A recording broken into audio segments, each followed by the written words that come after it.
किसी गांव में एक युवक रहता था जिसका नाम राहुल था। राहुल साधारण से परिवार से था और पढ़ाई में ठीक ठाक था। हालांकि गांव के दूसरे बच्चों की तरह राहुल भी बहुत बड़ा आदमी बनने का सपना देखता था, लेकिन उसके पास उतनी ज्ञान या कौशल नहीं था कि वह खुद को बाकी लोगों से अलग बना सके।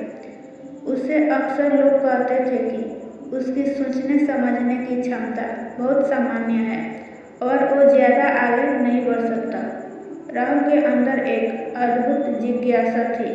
वह हमेशा सोचता था कि आखिर वो कैसे अपने ज्ञान को बढ़ा सकता है।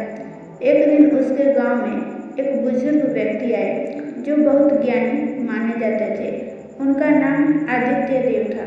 लोग कहते थे कि आदित्य बाबा को किसी भी विषय की गहरी जानकारी है और उनकी बुद्धिमत्ता की चर्चा दूर दूर तक होती थी। राहुल ने सोचा कि क्यों ना वह आदित्य बाबा से मिलकर उनके ज्ञान का कुछ हिस्सा हासिल करने का प्रयास करे। एक दिन राहुल ने हिम्मत जुटाई और बाबा के पास जाकर उनसे पूछा, बाबा, मैं आपकी तरह बुद्धिमान बनना चाहता हूँ। कृपया मुझे बताइए कि मैं कैसे अपने अंदर बौद्धिक क्षमता बढ़ा सकता हूँ।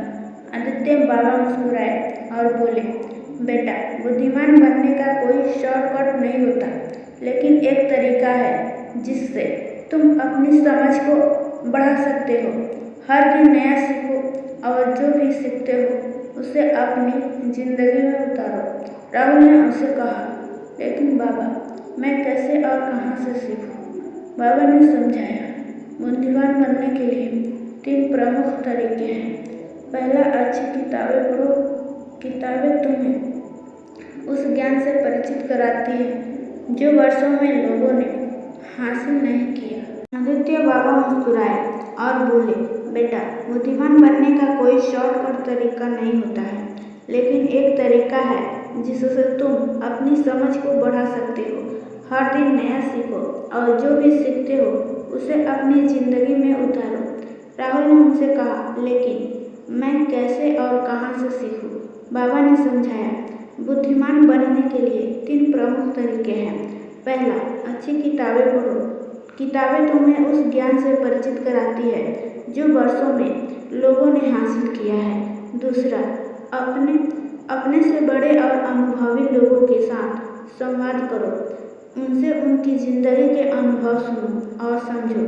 तीसरा, हर छोटी बात से सीखो और अपने अनुभव से सीखने की आदत डालो। राहुल ने बाबा की बात ध्यान से सुनी और उसने ये तीनों बातों को अपने जीवन में उतारने का निश्चय किया। वह रोज पढ़ने लगा, कुछ नया सीखने लगा और जब भी उसे किसी समझदार व्यक्ति से मिलने का मौका मिलता वह उनके अनुभवों को सुनता।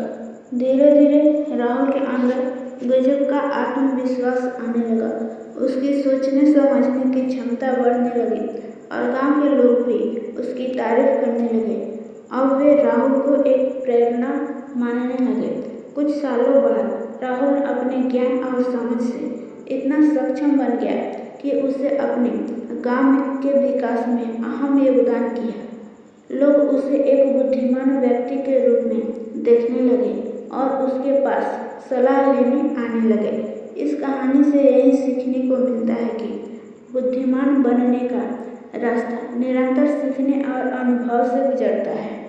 अगर इंसान में सीखने की ललक हो और हमेशा कुछ नया करने के लिए तत्पर हो तो उसे बुद्धिमान बनने से कोई नहीं रोक सकता।